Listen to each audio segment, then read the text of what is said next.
ne sois pas présent sur tous les réseaux.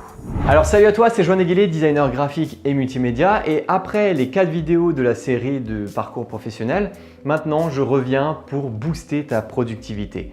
Et pour ça, on va parler des réseaux sociaux. Si tu es déjà freelance, que tu souhaites de le devenir, tu le sais peut-être déjà, le temps généralement c'est de l'argent. Alors si jamais tu réalises des prestations forfaitaires à tes clients, l'objectif c'est de réussir à réaliser l'ensemble des prestations en question le plus rapidement possible sans perdre de temps et donc gagner plus d'argent. Et la meilleure manière d'y arriver, c'est d'augmenter sa productivité. Alors aujourd'hui, j'ai focalisé mon attention dans cette vidéo sur les réseaux sociaux et notamment cette activité gratuite qui ne te fait pas gagner de l'argent directement. Ah, Facebook, Twitter, Instagram, YouTube. Tu sais très bien que l'ensemble de cette plateforme, de ces réseaux sociaux, te pompe littéralement ton temps en tant qu'utilisateur. Et tu sais très bien qu'en tant que freelance, si tu veux que ton entreprise fonctionne sur le long terme, il est pratiquement indispensable d'être présent sur ces réseaux. Mais c'est exactement pour ça que je t'avais fait une vidéo sur le fait de ne pas faire ton site internet, que je te mets d'ailleurs en fiche en haut à droite. C'est tout simplement parce qu'il existe tellement d'outils aujourd'hui pour présenter tes projets et pouvoir décrocher tes premiers clients, tes premiers contrats. Tu as notamment Behance, Dribbble, Tumblr ou autres, tu peux faire des WordPress. Eh bien, il est tout à fait possible de présenter tes travaux et d'avoir des premiers clients très rapidement, très facilement sans avoir de site internet. Et ça, c'est la partie contenu. Et pour la partie communautaire, tu peux très bien avoir accès à Facebook, Twitter, Instagram pour pouvoir faire des promotions, rentrer en contact avec une communauté qui peut être tes prospects potentiels. Du coup, par le web, l'intérêt des réseaux sociaux n'est plus à démontrer. Tu as totalement la possibilité de rentrer en contact avec des prospects et décrocher tes premiers contrats. Mais il y a bien entendu un risque et c'est l'intérêt même de la vidéo. Facebook, Instagram, Twitter, YouTube, Behance, Dribbble, tu as vu un peu l'ensemble des noms de réseaux déjà que je t'ai prononcé là à l'instant. Déjà là, ça me prend un temps fou rien que de les dire. Alors imagine si tu étais présent sur l'ensemble de ces réseaux-là et que tu publier du contenu sur absolument tous ces réseaux en question en ayant du contenu régulier. À un moment donné, il faut absolument faire des choix. Parce que même si tu as un outil d'automatisation qui te permet de publier des choses justement sur l'ensemble de ces réseaux, en fait, chaque réseau social est quand même différent. Par exemple, Twitter, tu as un certain nombre de caractères, 140 si je ne me trompe pas. Sur Pinterest, tu vas uniquement mettre des images. Sur Instagram, tu as uniquement 30 hashtags, alors que si tu publies cette même image sur Facebook, les hashtags ne servent pratiquement à rien. Il faut absolument que tu puisses voir quels sont les réseaux qui sont les plus intéressants pour toi, lesquels te permettront de toucher ta cible, parce que là, on parle bien de procrastination. Pas de procrastination dans le sens perdre du temps à regarder les réseaux, les vidéos de chats ou autres, mais vraiment de procrastination à créer du contenu pour l'ensemble des réseaux et des réseaux qui ne te servent absolument à rien. Donc il faut vraiment que tu puisses savoir quels réseaux sont les plus importants pour toi et ne pas justement s'amuser à publier du contenu sur le mur, sur les couvertures, en story, en message direct, en FaceTime, enfin en ce que tu veux. Ce que tu dois faire, comme je te le dis souvent, c'est savoir où est ta cible. Si jamais tu fais du B2B, va sur LinkedIn.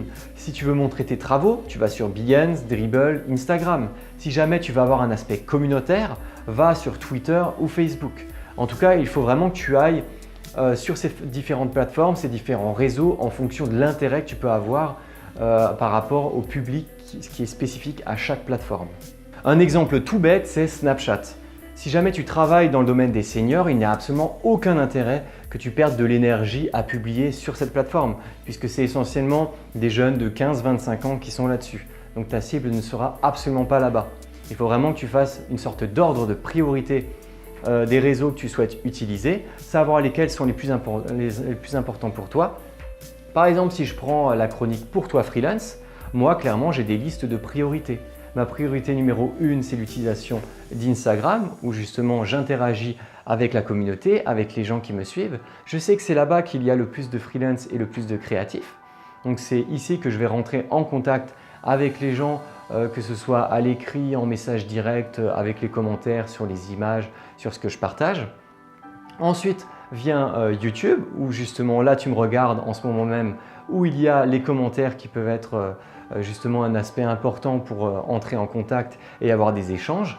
Et c'est seulement en 3e position que j'ai Facebook notamment parce que ce réseau est devenu tellement bouché que derrière réussir à avoir pas mal de gens dessus pour avoir une communauté, ça devient un peu plus difficile.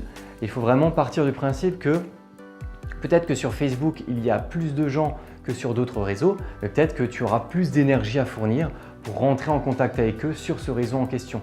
Donc peut-être que c'est plus intéressant de dépenser un peu moins d'énergie pour toucher une base de prospects, une base de personnes qui te suivent sur un réseau où il y a moins de personnes, mais où ce sera plus facile de rentrer en contact avec eux. Du coup, moi, clairement, c'est sur Instagram que j'ai cet aspect communautaire avec les gens, avec les stories ou autres. Ensuite, c'est YouTube et Facebook, Twitter, ça vient totalement derrière parce qu'il n'y a pas énormément d'activité.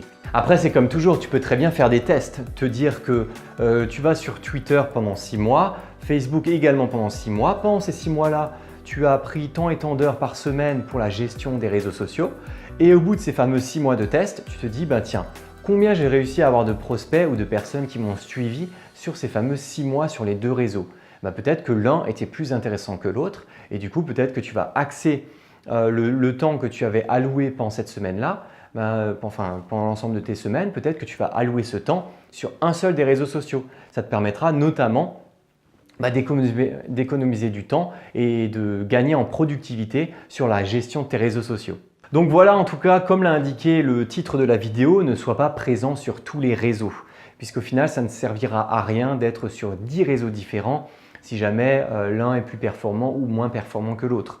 Il faut vraiment que tu fasses des tests, que tu vois les réseaux qui sont les plus intéressants pour toi, que tu essayes, que tu envoies peut-être des messages directs à des prospects potentiels, que tu ailles sur LinkedIn, sur du B2B, peut-être que tu vas créer une communauté sur Facebook, sur Twitter en parallèle, peut-être que Twitter ne va pas fonctionner, alors tu abandonnes ce réseau, tu vas ensuite sur Instagram, peut-être que sur Instagram tu vas présenter plus facilement tes projets que sur Behance, il y a peut-être un aspect communautaire notamment lié à tes prospects, parce que c'est très important, tout le temps penser à ses prospects, à ses clients potentiels. Parce que l'aspect communautaire, par exemple sur Behance ou Dribbble, si derrière tu as une grande communauté, mais uniquement de graphistes et pas de tes clients, finalement, ça ne sert pas à grand chose, à part montrer des projets et montrer que tu as eu des likes. Peut-être que sur Instagram, il y aura suffisamment d'interactions pour que des gens te suivent pour ton travail, mais qu'également des personnes te fassent des commandes. C'est exactement pour cela que je te dis ne sois surtout pas présent sur tous les réseaux. Si jamais tu veux vraiment être productif sur les réseaux sociaux, il faut vraiment que tu sélectionnes peut-être 2-3 réseaux maximum. Tu restes sur cela, tu gardes toutes les heures par semaine que tu t'étais alloué pour les réseaux sociaux pour ces 3-là au lieu de le faire sur 8 différents. Et comme ça, en focalisant ton attention, tu seras beaucoup plus performant et tu arriveras à atteindre les objectifs que tu t'étais fixés.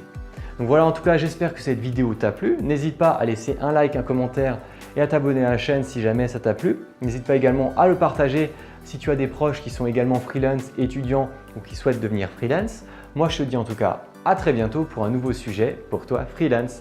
Allez, ciao!